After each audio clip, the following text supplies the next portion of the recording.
Welcome back to Proxam, everybody, and today we're going to be talking about how to build an Eldar Corsair army in 10th edition. And I played this because I wanted to try something new. I thought, it is possible now to run a Corsair army, so why not try it? I wanted it to have a similar feel to my mech army, but with its own unique flavor, because honestly, I've played Mechdar a lot in the past.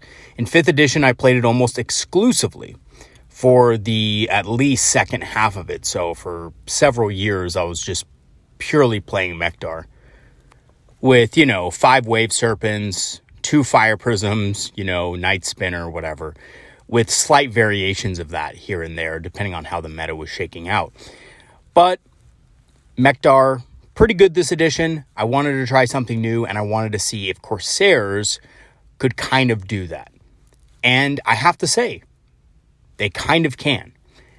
Not quite as effective as Mechdar, but still really good and really flavorful.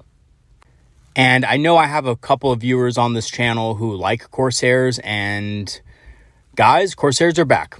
They're a good unit now. They're pretty solid. Probably not the most cost-effective unit in all scenarios, but that's fine. I think they're priced pretty well for the most part. And they're really fun to use. So let's go ahead, let's dive right in and talk about how to build an Eldar Corsair army in 10th edition.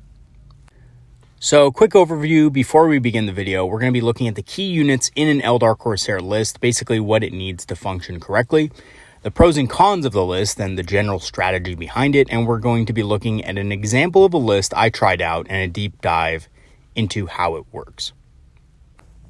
So we couldn't start a video about Corsairs without mentioning Prince Yriel, right?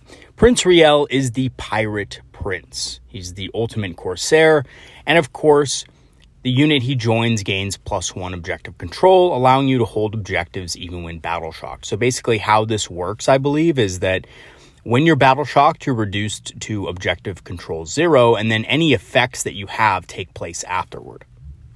And this will actually give you objective control 1, which is really good. It means your Corsair Void Scarred or Void Reavers will still be able to hold objectives even when they're battle shocked.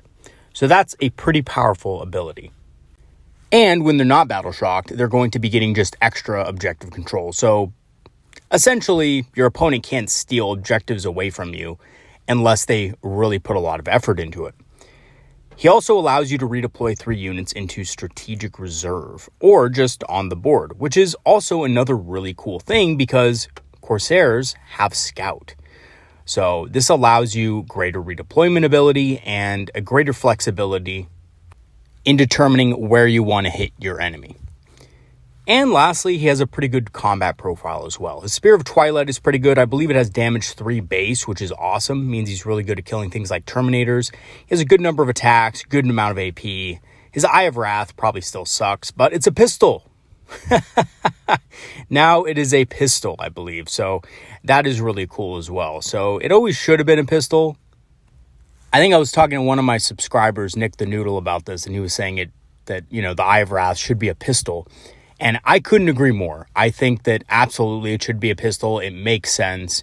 It's his eye, for God's sake. So, why wouldn't that be able to be fired in close combat? I have no idea, but I'm glad that it's a pistol now.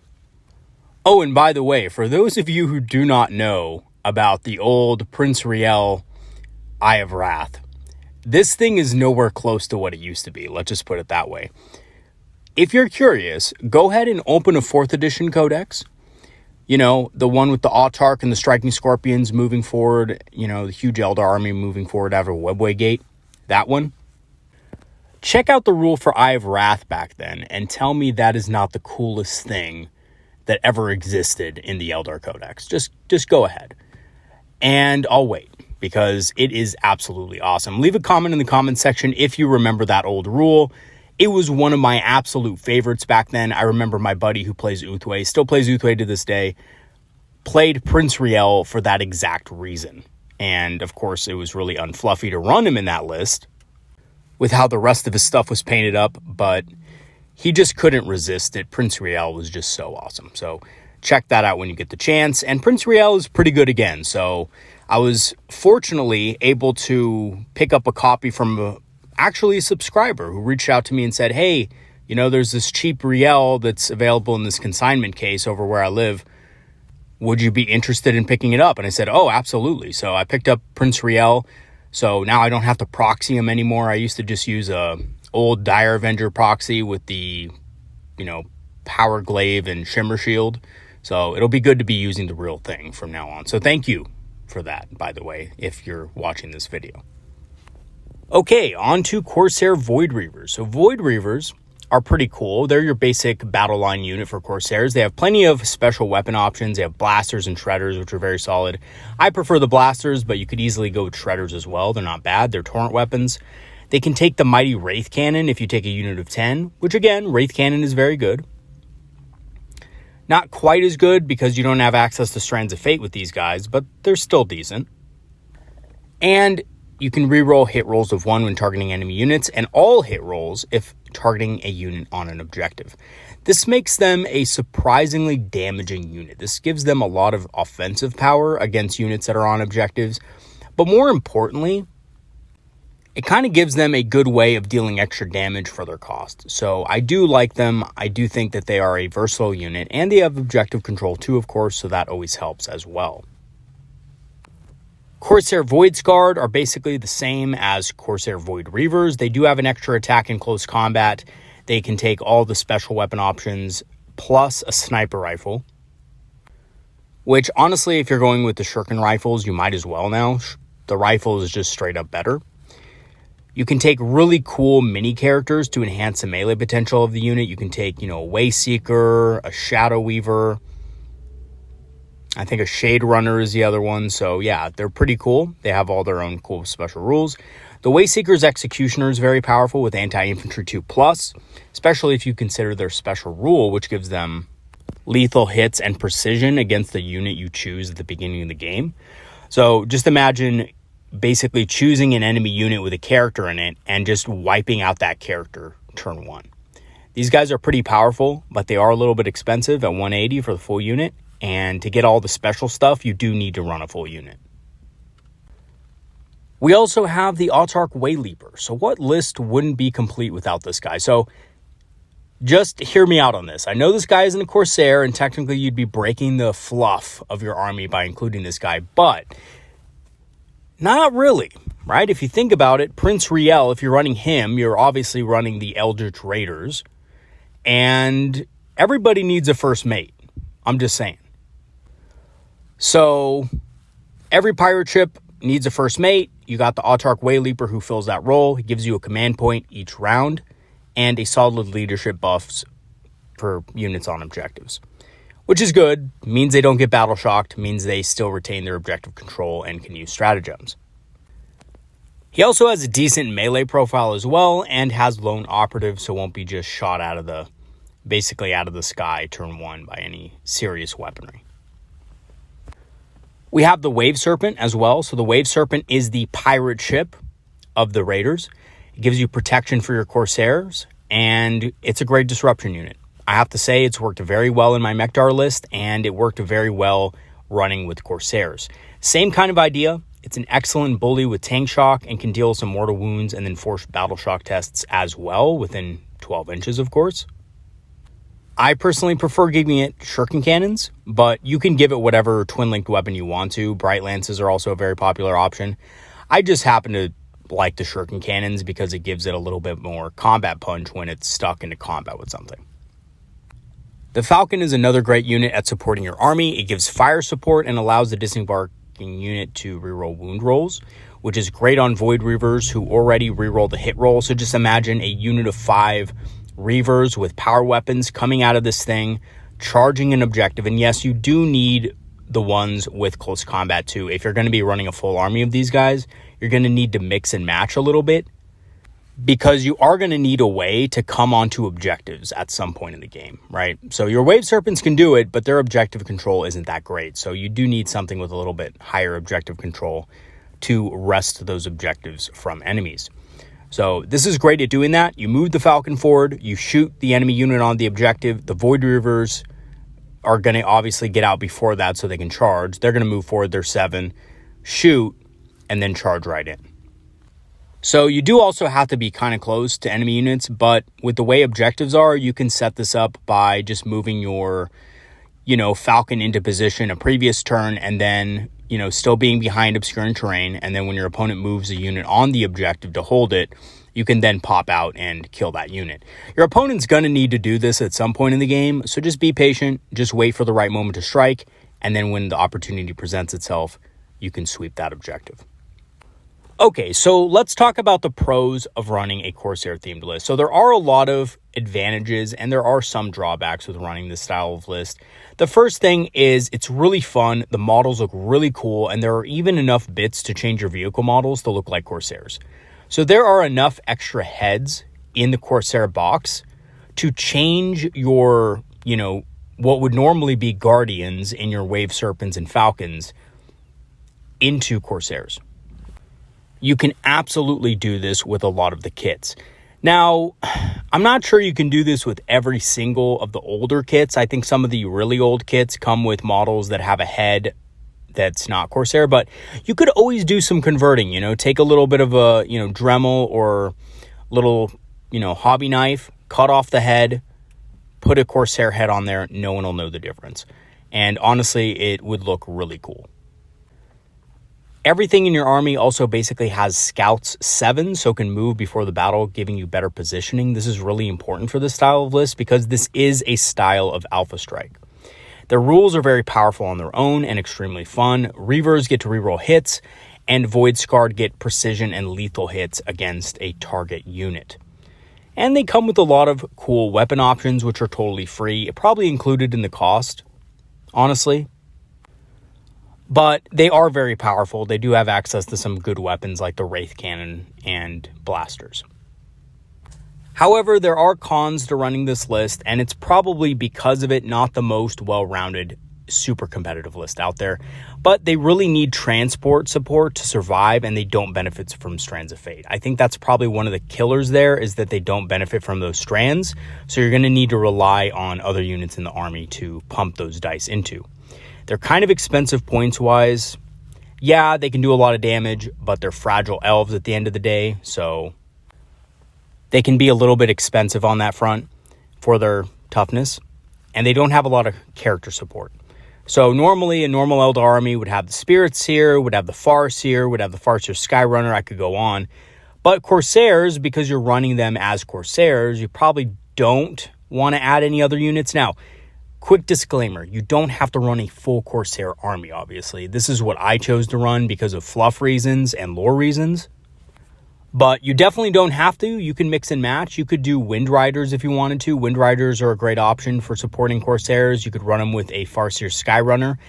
And you could even do the Corsairs up, the Wind Riders up like Corsairs by, basically exchanging the heads and a few other bits here and there to make them look more like Corsairs in the first place.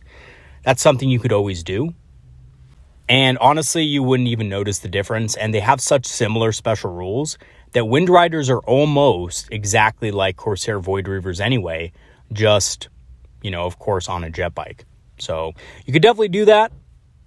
I'm not against it. If you want to run them that way, that's really cool. And it still kind of fits with the theme of the list. I just chose not to do that with my own list, but you can definitely do it with yours. So here's the general strategy of the army. This is a fast and aggressive force that seeks to win the game early on through positional advantage and alpha strike. You don't want to let your opponent get control of the board from you because your Corsairs will start just dying in droves. You want to be able to control the board so that your units have a good position to fire from and also good positions to hit enemies behind obscuring terrain. By using the Scouts and the Void Scarred together, so the Scout move, of course, is what I'm talking about, you can eliminate tough threats quickly while your Void Reavers take care of enemies on objectives. So in the first turn of the game, ideally, you're going to be wanting to position yourself in a good way so that your opponent can't shoot you, but at the same time, you'll be ready for whatever they do. They will move out. Your opponent will then probably try to wrest control of the battlefield from you during their first turn, but because you have Strands of Fate, you can pump those into your Wave Serpents and Falcons that get targeted by their faster units that are able to actually see you. And from there, your Wave Serpents and Corsairs can take over, dealing massive damage to their units and basically ensuring that you win the battle. And of course, those Wave Serpents and Falcons are great at blocking charge lanes and forcing engagements with your opponent's army. Now, I didn't talk about this before, but there are alternative styles to running this kind of Corsair list. If you want to add more variety to your list, Harlequins could also work and would be more friendly as they often work together. And again, this is something that is lore friendly. This is something that is oftentimes in the fluff, is that Harlequins often, join Corsair raiding parties and things like this for reasons only known to them. So, of course, you can include Harlequins as well. Harlequin units are extremely good. The Death Jester is extremely good and can act as basically a Fate Dice recipient with sustained hits 3. Troop Masters accompanying the troops are another great way of getting really strong melee units into your list so your Corsairs can focus on shooting.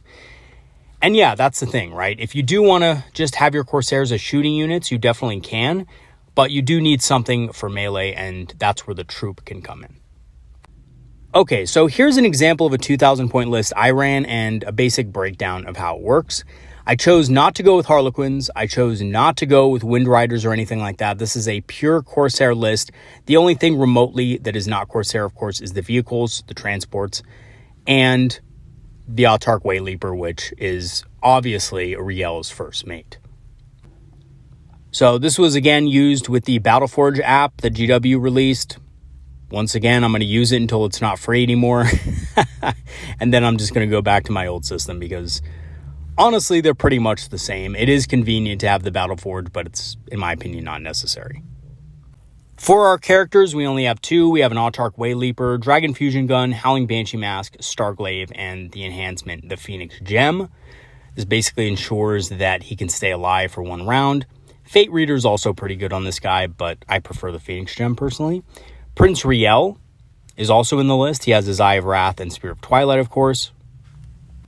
And his purpose in the list is to redeploy units as necessary to gain a positional advantage and also, obviously, to provide the cool factor for the list. We have 2 units of 5 Corsair Void Reavers. They have power weapons, so they're the combat versions. They are going to go in Falcons, and they're going to come out as counterpunch units later in the game. When my opponent tries to overwhelm a certain part of the board, I can use these guys as kind of a counterpunch to stop him from doing that. I have 2 units of Corsair Void Reavers with the rifles and the blasters. They are going to obviously go in the Wave Serpents. So I have 1 Wave Serpent with these 2 guys in them. And then basically that Wave Serpent's job is just to hit enemies on objectives and hopefully act as a buffer itself to prevent enemy units from getting to your side of the board. We have another 2 units of Corsair Void Reavers with the same build, but they don't have a Wave Serpent or transport. So the idea behind these guys is that they go into reserve and they pop up wherever they are needed to either provide extra objective control on something, capture an objective in your board deployment zone if your opponent has a lot of elements that are striking your backlines, or simply to support the main force of your army and get better angles on units that might be behind obscuring terrain. We have 4 Wave Serpents in this list. They all have shuriken cannons, and they're all meant for one thing: to assault the enemy hard, tie them up in combat, and basically just create a mess in your opponent's deployment zone and his side of no man's land.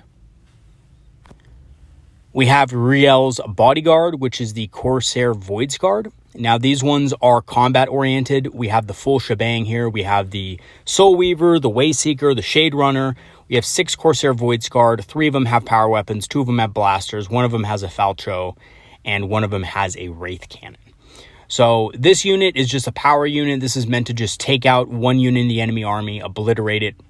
And if it's a really heavy-duty unit, it's meant to just take them head on. Prince Yriel is actually pretty decent at killing Terminator equivalents. You have the precision special rule with all of your weapons against that unit with this squad.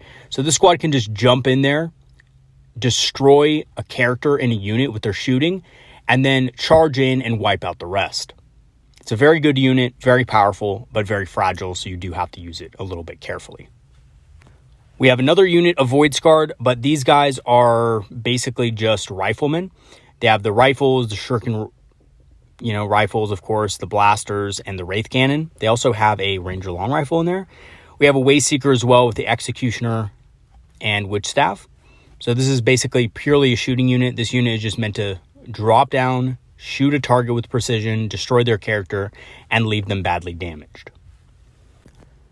We have another unit with the same thing. These guys are both going to go in Wave Serpents, of course, and their job is just, again, to move forward with that, Yriel's bodyguard, move forward, provide them fire support, destroy enemy units within the vicinity that might be a threat to them. And essentially, yes, that's it. They're probably going to die after, but they're going to cause a lot of havoc on the way down. And lastly, of course, we have our 2 Falcons, which do carry the melee version of the Corsair Void Reavers, and we have the Viper. The Viper is there to ignore cover on certain units, make sure your units hit hard and hit fast on the first or second turn. So overall, I played quite a few games with this list over the weekend, and I have to say they're pretty strong. Played one the other day, actually just right before making this video. I played a game with these guys against a Space Marine player who had a lot of scout units. He was going for mainly a Phobos build, which is a lot of scouts and scout snipers and things like that. This list did really well because with the scout move, I was actually able to reposition myself away from the main threats of his army and was able to deal with his army very effectively. So the thing about Phobos units is that they're resistant to things outside of 12 inches because a lot of it has, stealth. The snipers, scout snipers have stealth. They also have the no targeting within 12 ability. Outside of 12. So if you're outside of 12 inches, you can't target them. But because this army is so fast and you have the scout special move, there was really no place my opponent could, position his scouts and Phobos units that wouldn't be vulnerable to this list. So I ran forward, scout moved, dropped my guys off right in front of his face, obliterated a bunch of Phobos units during the first turn of the game, and then the rest of the game was basically just me just bullying a lot of his units off with Wave Serpents and things like that at very close ranges. So it's a very aggressive list. It's very fast. There are some builds that it will not do well against. This army particularly lacks really heavy firepower. So if you're looking to crack anything like a Land Raider, you're going to need a little bit of RNG for that, or you're going to need your fate dice to make sure that your Bright Lances on your Falcons and Viper can do the job. And if your opponent is running Imperial Knights or something like that, again, this list is probably going to be a little bit hard to succeed with. But the good news is that with lethal hits via the Void Scarred, you can actually do a pretty decent job even to Knights. I haven't faced Knights yet, but I have faced Space Marines. I have also fought my Uthway buddies Eldar. And yes, Eldar Wraith Knights, of course, are very effective. Wraithguard are very effective. But these guys actually do a pretty decent job at them because they have a 24-inch range on their guns. So you can easily outrange Wraithguard with their ability. And then when you're ready to, you can, of course, charge in. And yes, with the Fate Dice and everything, they could Overwatch. They can, do their D6 damage and stuff like that. But in the one experience I had, Prince Yriel was actually able to get in there and basically wipe a squad of Wraithguard pretty easily with his unit, of course, because they have lethal hits, so they go in there, they auto-wound. Of course, the Spirit Seer just died immediately when I charged in because he only has 3 wounds and a 4+ invul, so he wasn't hard to kill with precision. At least to the shooting, that is, the blasters and the Wraith Cannon. And then the rest of the unit just kind of cleaned up the Wraithguard. And then, yes, they were able to shoot back, but only a couple of them were, and they didn't get the +1 to hit anymore via the Spirit Seer. So they really didn't do all that much. Yes, they killed about 5 models in return, I think, because my buddy used Strands Dice on it. But yeah, I was basically able to kill a large unit of Wraithguard with the Spirit Seer in it, with Corsair Void Scarred. So 10 Corsair Void Scarred, of course, with Prince Yriel. That was a pretty good trade, and I'm proud of it, okay? I'm proud of that trade. Will it happen every game? Will my opponent let me do that next time? Probably not, but it is a pretty good unit for taking out tough stuff, and it can do pretty well. It did also help that I got first turn, and his Wraith Knight was put into Strategic Reserve, so I didn't have to actually deal with that for 2 turns, so that was also a great help. Again, when it did come on, it slaughtered a whole unit of Void Scarred, but what are you going to do, Unfortunately, as it is, devastating wounds is a problem. I don't think excess wounds should be carried over with Mortal Wounds, but, you know, it is what it is. GW probably won't end up changing that. I did end up watching the Meta Watch video, by the way, guys, and yes, it looks like Strands of Fate is what they're going to target. Not sure how that's really going to protect the bad interaction or, you know, fix the bad interaction between Devastating Wounds and Mortal Wounds and criticals. But we'll see. Who knows? Maybe it will fix the game. Maybe it won't. Maybe Mortal Wounds will remain to be a problem. I think personally they will if they just focus on Strands of Fate. But we're just going to have to wait and see until next week. So in conclusion, while not the most competitive list in terms of variety or strength, it can definitely be effective at hitting an enemy army extremely hard and preventing them from getting back into the game. Just like real Corsairs, right? Pirates in real life. They want to hit an enemy, take them by surprise, take their booty, and get the fuck out before reinforcements arrive. The army also has tons of options and can be built in different ways based on your list and on the tabletop, allowing a really immersive experience. Again, it's very easy now to convert a lot of models into Corsair type models. You know, Wind Riders are very easy to convert to this. Wave Serpent pilots and Falcon pilots are very easy to convert to this. And, you know, even if you wanted to run other units like Guardians, you could definitely convert them to look like Corsairs if you wanted to. And the Combat Patrol box finally looks like a decent option. Minus the Howling Banshees and Jane Czar, it looks pretty solid. And of course, if you don't want the Howling Banshees or Jane Czar, you could always sell them. And even though Howling Banshees and Jane Czar did take a hit with this edition, they're not the worst unit out there, and I'm sure they'll still find their way into some competitive lists that need a counterpunch unit of some type that has the always strikes first special rule. All right, everybody, that is going to be it for today. I thought I would share this list with you just as a fun thing. I'm probably going to do a full review on Corsairs later on, looking at each unit specifically and the different strategies you can implement them with in mixed Craftworld Eldar armies, so just not by themselves, but mixed in with other Craftworld Eldar units. You know, how to use Void Reavers, how to use Void Scarred in a regular Craftworld army. I'm probably going to have a video on that coming up. I've decided that the community post that I'm going to be doing within the next couple weeks is going to be based around Wraith units. So considering Wraith units are a big problem in the game right now, because of the Devastating Wounds critical wound interaction, who would have thought that Mortal Wounds is bad for the game? You know, cough, cough, GW, what are you doing? I think it's a good idea to do it because Wraiths are finally viable again. Not just the Wraith Guard, but the other Wraith units as well are at a pretty good price point to be used once more. So I really do think that would be a good idea. So basically, we're going to be doing a community custom Wraith unit. You're going to design a Wraith unit around the parameters that I set. I don't know what those parameters exactly are yet, but it's basically whatever you kind of want, whatever your imagination has, as long as it's in line with 10th edition rules and stuff like that, is fair game. So look forward to that within the next week. I will post, you know, that within the next couple of days or so, probably next week. I would say on Thursday, expect it, but maybe earlier, just depends.